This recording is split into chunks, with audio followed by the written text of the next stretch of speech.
Kalian bangsa muridku, firman Tuhan berkata, ajarlah mereka melakukan segala sesuatu yang telah kuperintahkan kepadamu.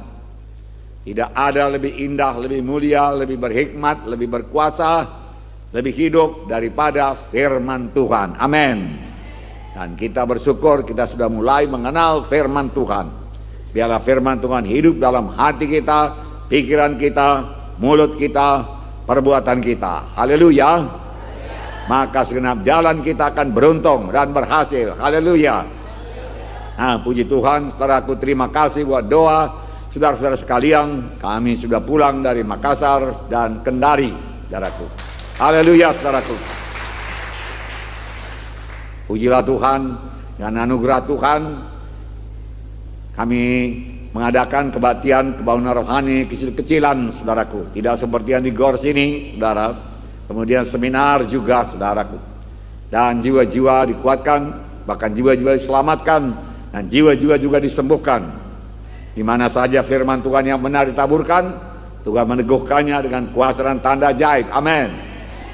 Walaupun yang berangkat baru kami berempat, saudaraku. Saya, Ibu Munte, Vicky, dan Joyce, saudaraku. Yang penting yaitu kuasa Tuhan, urapan Tuhan hadir. Haleluya. Mereka sangat sukacita bertemu dengan kami. Karena bertahun-tahun tidak bertemu. Kami pun sudah rindu sekali bertemu dengan mereka, saudara. Dahulu anak mereka masih kecil, sekarang sudah besar, saudaraku. Tuhan Yesus baik. Haleluya. Biarlah di mana-mana di kota-kota, saudaraku, seluruh Indonesia ini, tubuh Kristus dibangunkan. Amin. Haleluya. Saya percaya banyak dan semua kita pun akan dipakai Tuhan untuk itu. Haleluya. Nah, firman Tuhan hari ini berkata, jadikanlah mereka muridku. Jadi kita menjadikan murid. Tetapi terlebih dahulu kita semua harus menjadi murid.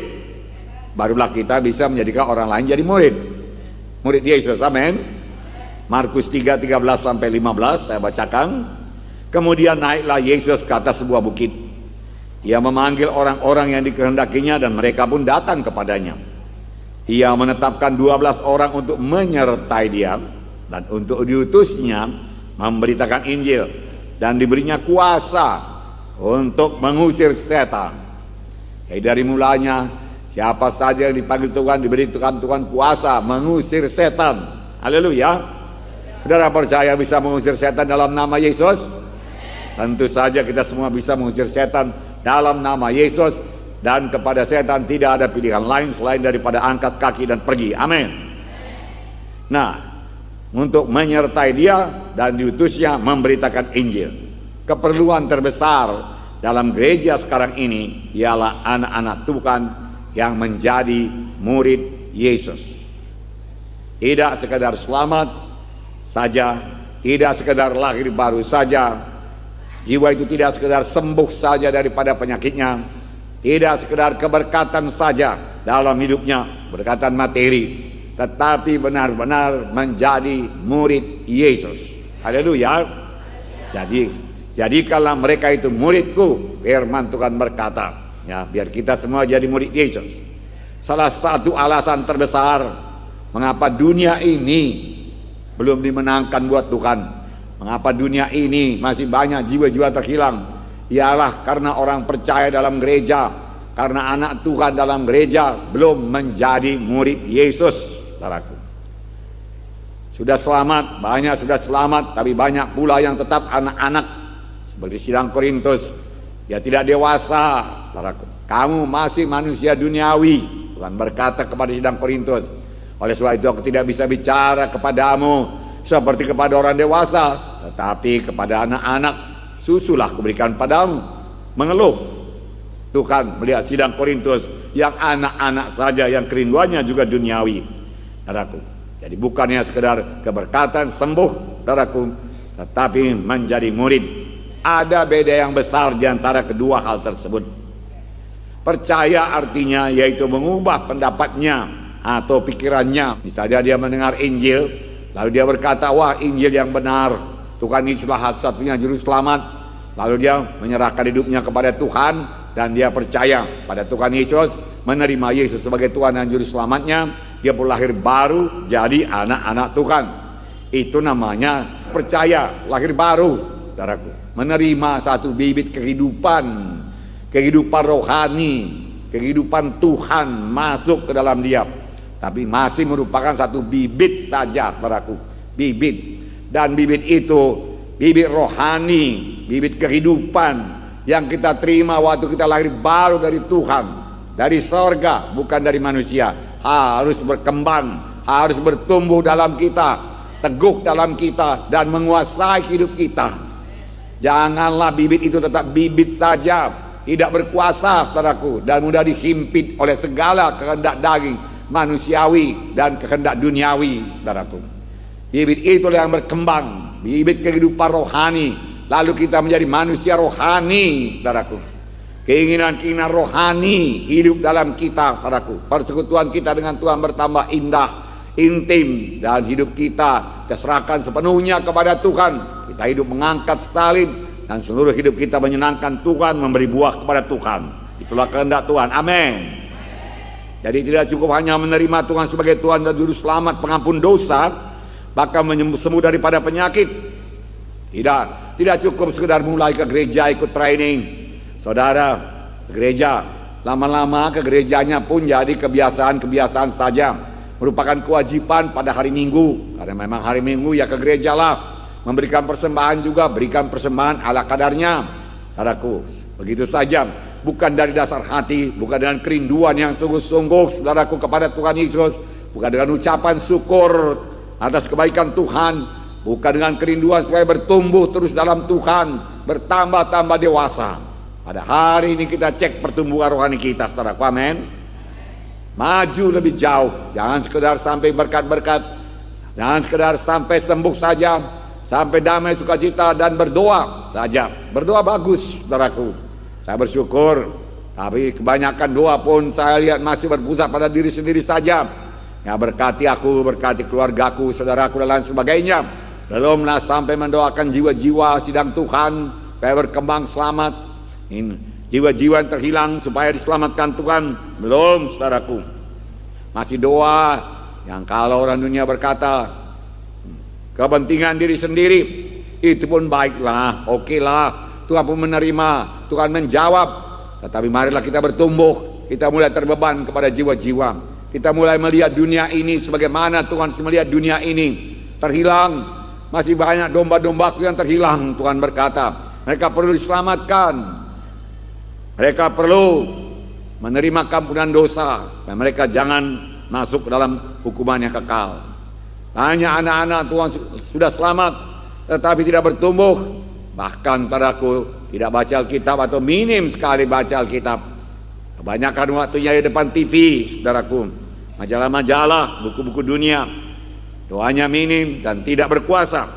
Saudaraku, hari ini kita lihat bagaimana menjadi murid. Amin. Maukah kita semua menjadi murid, bertumbuh dalam Tuhan? Amen. Jadi orang rohani, saudaraku. Amen. Hidup berkuasa. Amin. Kerajaan sorga adalah kerajaan kuasa, bukan hal makan minum, tapi kuasa. Setiap anak Tuhan harus berkuasa, melawan dosa, melawan setan, melawan penyakit, melawan kelemahan, saudaraku. Haleluya. Itulah dia kerajaan sorga yang sudah diberikan Tuhan kepada kita. Jadi bukan sekedar hanya menjadi orang percaya, bukan sekedar lahir baru saja, saudaraku. Ya, lahir baru, terima bibit kehidupan daripada Tuhan. Luar biasa itu, saudaraku, lahir baru.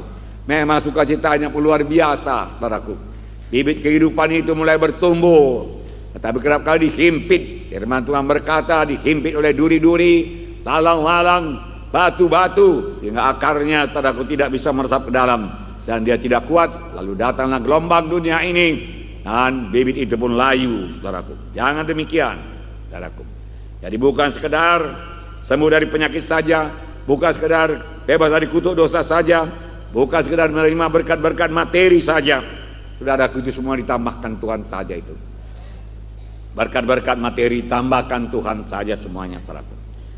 Tetapi menjadi murid Yesus, menjadi murid Yesus yang memikirkan apa yang dipikirkan oleh Tuhan Yesus, yang terbeban kepada jiwa-jiwa yang terhilang, yang berdiri di celah pagar, lalu menarik jiwa-jiwa masuk dalam kerajaan sorga, yang tidak kompromi, saudaraku. Dia tidak akan mau kompromi. Bukan melakukan dosa dengan sembunyi-sembunyi. Pendeta tidak akan tahu, hamba-hamba Tuhan tidak akan tahu. Tidak, saudaraku. Dia terus terang, saudaraku. Dia tidak akan berbuat dosa lagi. Dia tidak mau kompromi. Dia tidak mau, saudaraku, menduka citakan Roh Kudus, saudara.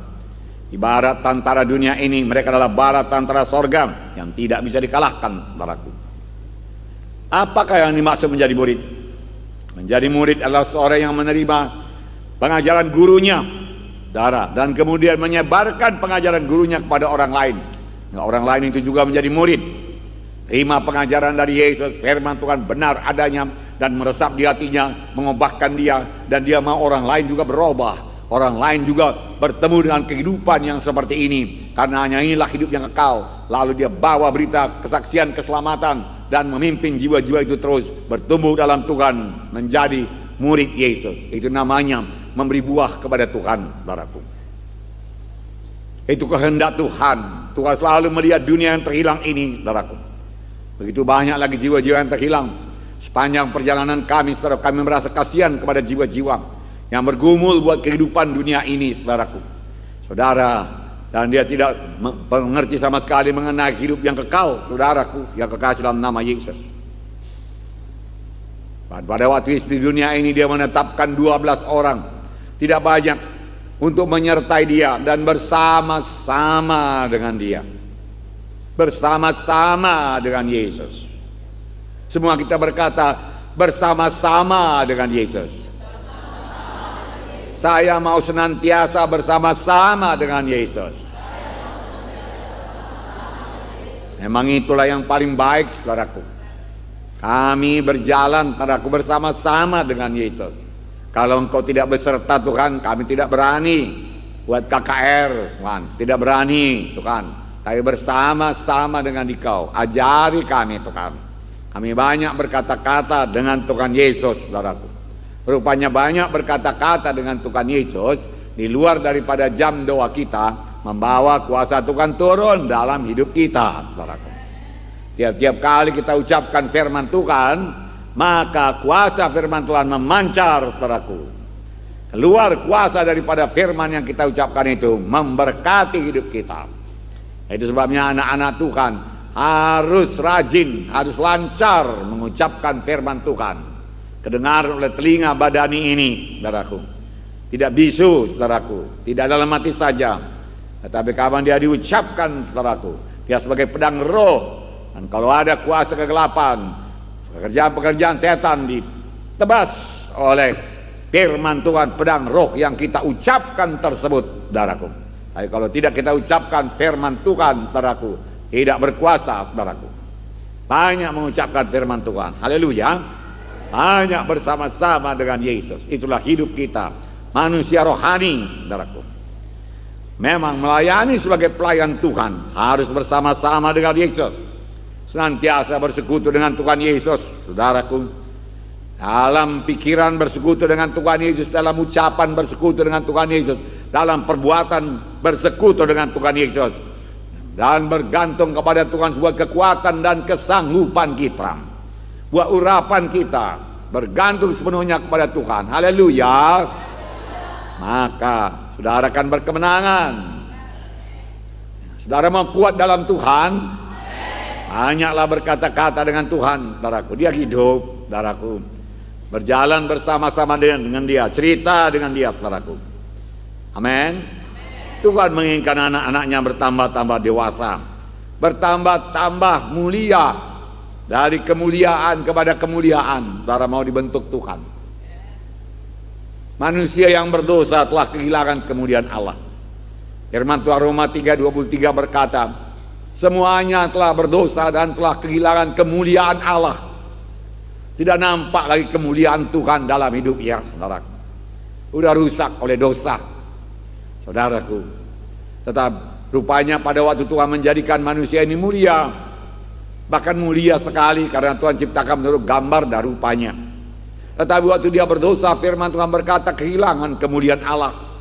Dan turun-temurun sampai sekarang ini, ya banyak sekali anak-anak manusia ini sama sekali tidak memiliki lagi kemuliaan sedikit pun di dalam hidupnya, saudaraku. Tuhan mau mengembalikan kemuliaan itu dari kemuliaan kepada kemuliaan. Step by step Tuhan membentuk kita bertambah hari bertambah mulia, saudaraku. Amin, saudara. Dengan firman Tuhan dalam hati kita, pikiran kita, ucapan kita, dengan roh Tuhan dalam kita, saudaraku, kita bertambah hari bertambah mulia, bertambah hari bertambah kudus, bertambah hari bertambah menjadi seperti Yesus.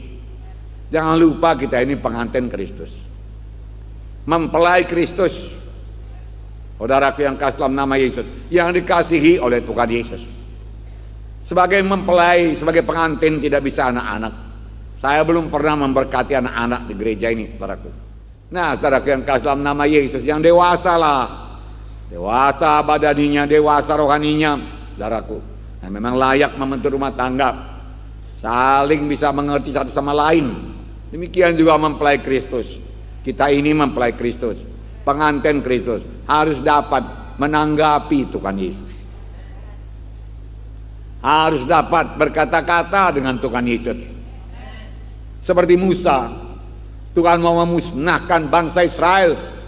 Biarkanlah aku Musa, dia katakan, biar aku musnahkan ini bangsa yang tegar tengkuk, dan aku akan bangkitkan keturunan baru daripadamu. Musa melunakkan hati Tuhan. Musa mengerti Tuhan.